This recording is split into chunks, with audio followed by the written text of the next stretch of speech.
let's see if there's any other cool cars. We came here, we got the part that we need, but something.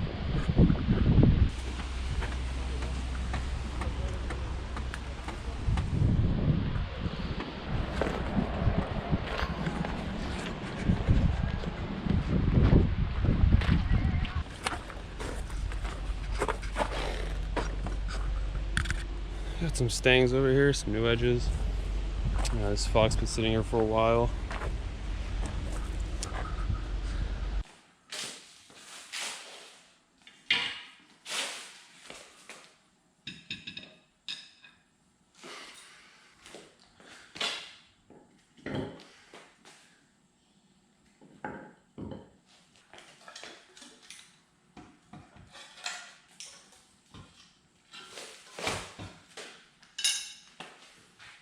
I feel I owe you guys a little bit of an apology for not recording and documenting me rebuilding and repainting and restoring these, but that's because I went to the College of New Jersey and just did in the machine shop there. That's where I took out the old ball joints, put the new ones in, took out the old bushing, put that in, and also painted everything. But yep, there's that. Also went to the junkyard, got the AC lines. So the suspension stuff is all ready to be put back in. Next, we got to rebuild this steering rack. Now, I'm going to start with taking this guy off. I'm going to be able to assess what's in there, see how bad it is. I do have some grease, so if I do have to re-grease this thing, which I probably will, then I'm going to take off the boots. And I'm going to move the rack around and re-grease it. So, yeah, let's get to doing that.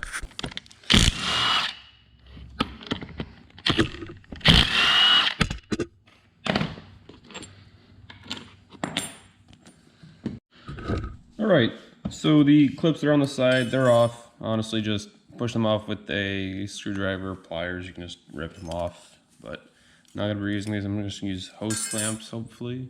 But yeah, next step, see if I can do this with the camera. But I'm going to, let's see, alright, I'm going to push this way. So as you see, the metal's no longer in the holes. And then I can just slide this thing. Also, should have done this before, but I need to, there we go. Okay, still in the frame, good. All right, what I'm gonna do next is I'm going to take this and I'm gonna spin it so that the rack goes all the way towards the driver's side.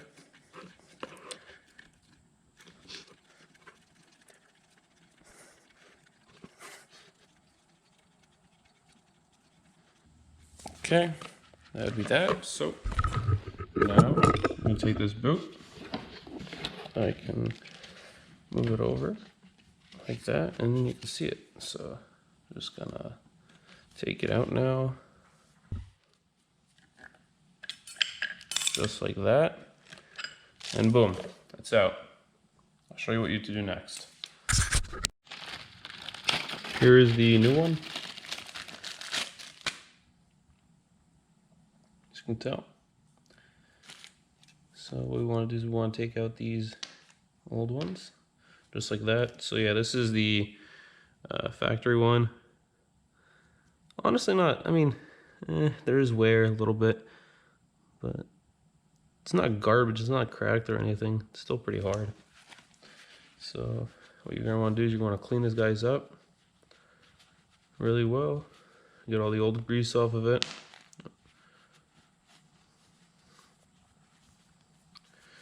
Looking at it, it seems like this rack is actually not in that bad of shape.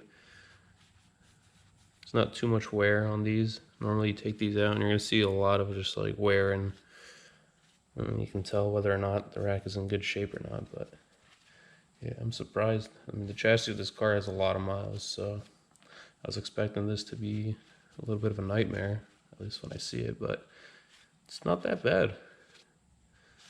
I wonder if it was ever replaced. So obviously, I'm going to clean this more, but then what you do once you clean it, you're going to want to grease it. You want to go grease that guy. You want to put this in here like that, and you want to put it back into the steering rack just as you found it. I mean, I'm feeling this already is much stiffer than the one before.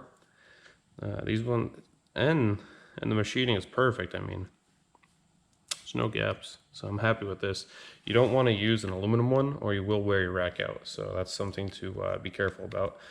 But yeah, happy with this. So what I'm gonna do next is I'm gonna try and scoop out any old grease that's in here, and I'm gonna put a lot of new grease in it.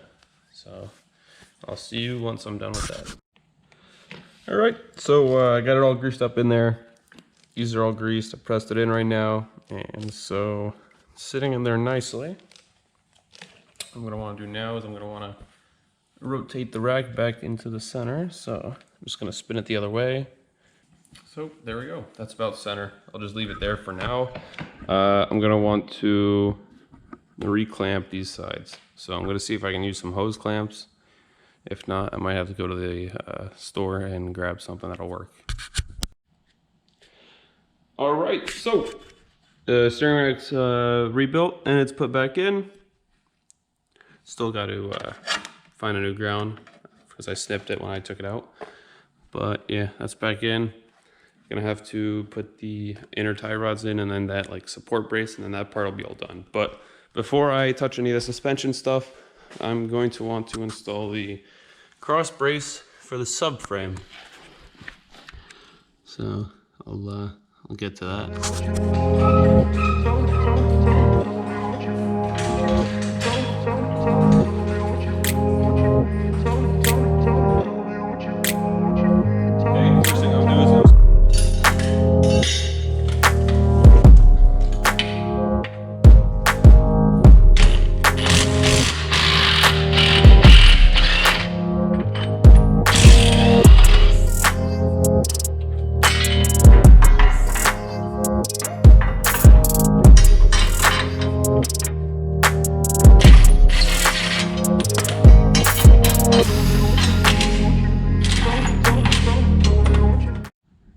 So up next is going to be the installation of the inner tie rods. Simply, this one was the passenger one. That one is the driver one. Just going to put it in through the wheel wells and then tighten it with a wrench once it's over there. There we go. So I'm installing the lower control arms. I just slide it in, nothing else. Went in pretty nicely. So now I'm going to align it, the bolt holes, get the bolts through.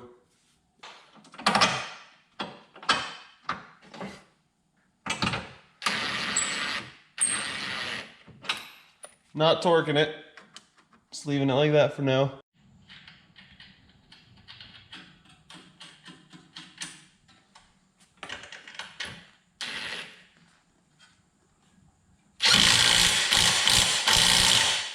Just want to show you guys something before I got that all installed. But the reason why a lot of EP3 guys run inverse tie rods is this. So a normal tie rod would sit around there, right? So look at that angle. That thing is going up. Should be straight, but it's going up. As you can tell, I mean, it is angled up. So what we do is we take it and we run an inverse tie rod, which puts it more on here. As you can see, it's a lot more straighter and parallel with the ground. As you can see, there's a difference. So that's why we do that. Still got a couple stuff to do in this wheel well and we'll be done in a bit. So, all right, I'm back. That means let's get back to work. So I'm just gonna finish all this and the time lapse will commence.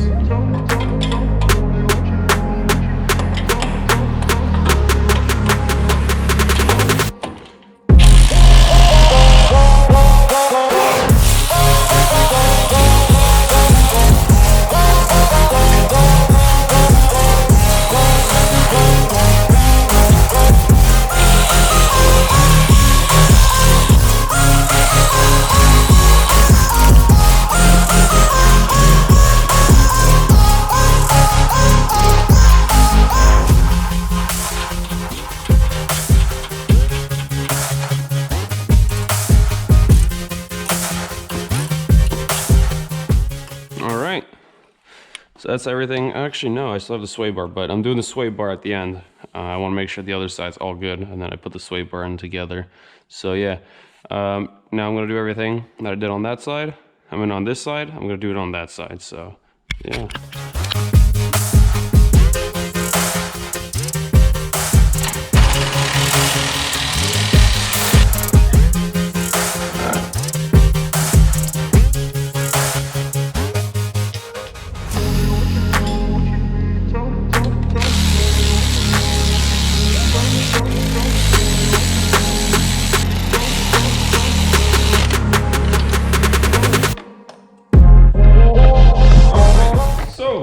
I believe all of these suspension and steering related parts are done and installed on the car. So, just a quick recap. Inverse tie rods, poly bushings, extended ball joints, the subframe brace. Is there anything else? Am I missing anything?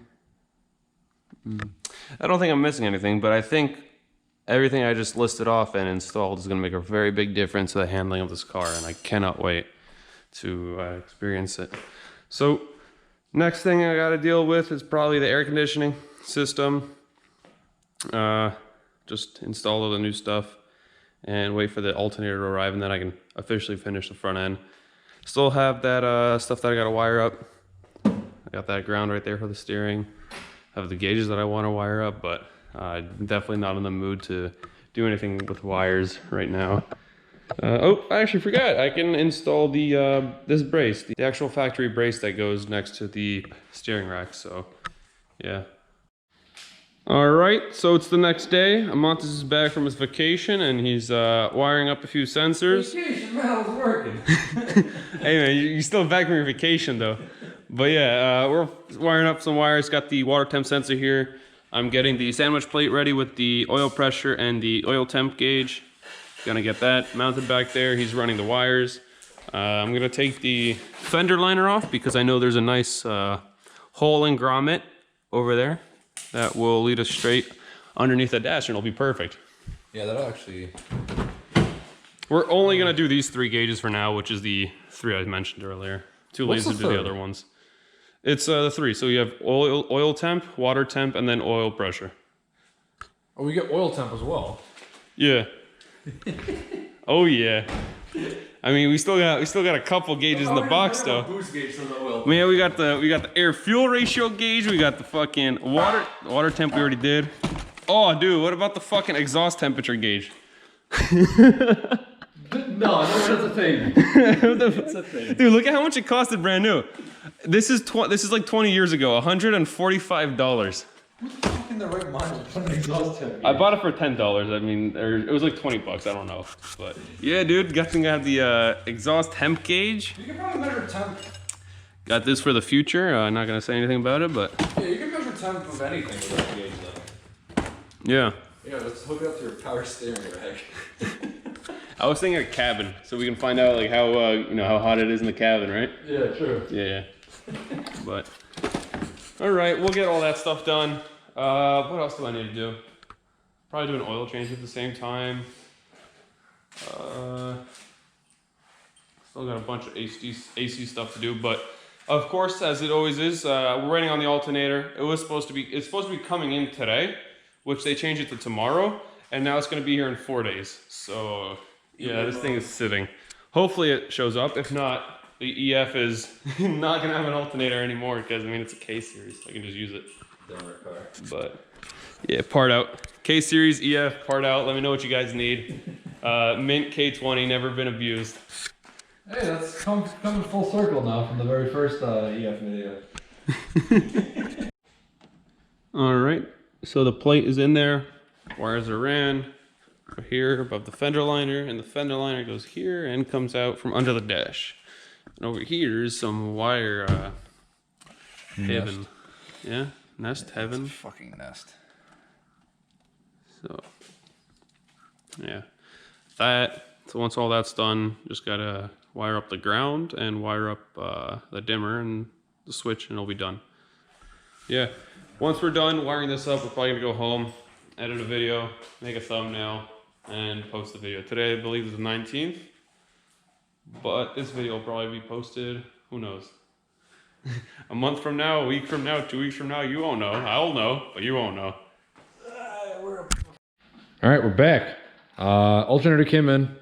It's in the box right there. So now we're pulling off the AC compressor because. Breaker bar for that. Why'd you grab a fucking 1/4-inch socket? Because it's the only thing that fits. Anyway, it's Husky. It has lifetime warranty. Just walk into Home Depot. Exactly. Not no sponsorship or anything. I just like their product.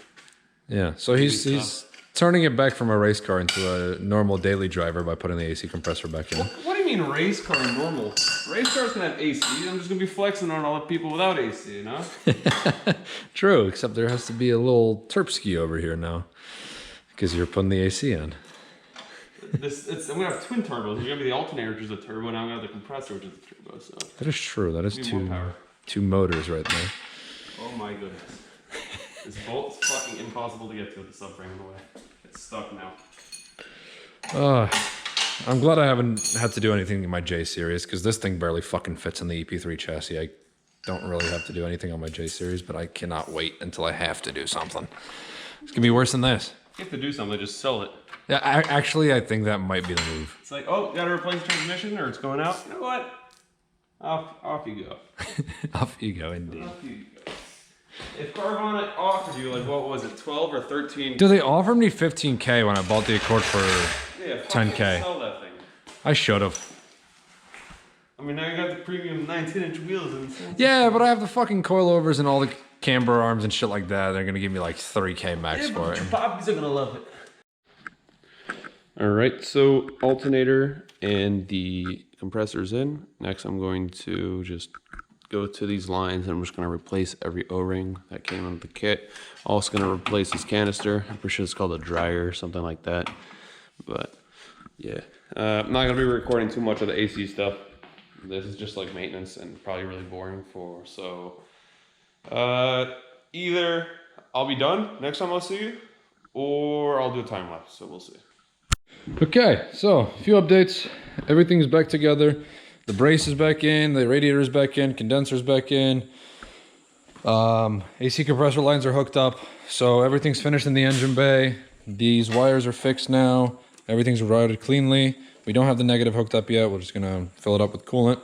Interior is also finished. This large mess of wires is all gone. As you can see, nothing's visible now except that one zip tie I forgot to cut. It's okay, I'll cut it soon. Or I'll just leave it so I can poke Alex in the leg while he's driving. But I hooked up the dimmer to the head unit, so everything should be mint now. So we're just gonna fill her up with coolant and we'll start her up.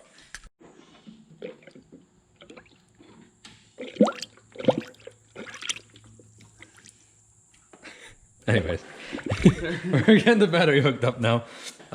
Just gonna start the car up, turn on the heater, and let the coolant circulate. We're trying to bleed it. So she will start. 2 cranks. Hold on. Need more coolant, Chief. What? Coolant.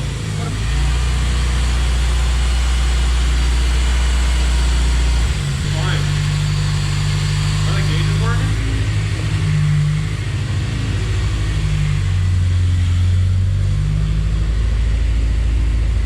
Oil pressure? Yeah, PSI works. That's a lot of fucking PSI though.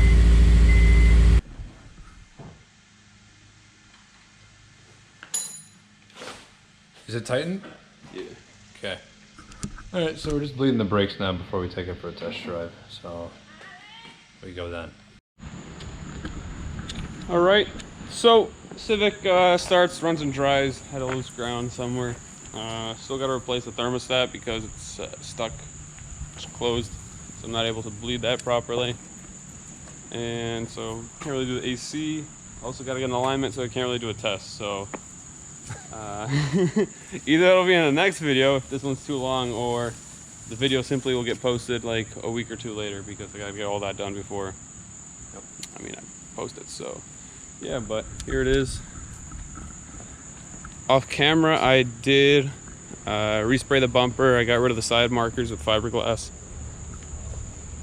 so that's how it's looking. So got to put the grill back in it, of course the hood, but I'm just happy that it starts now. So there's that.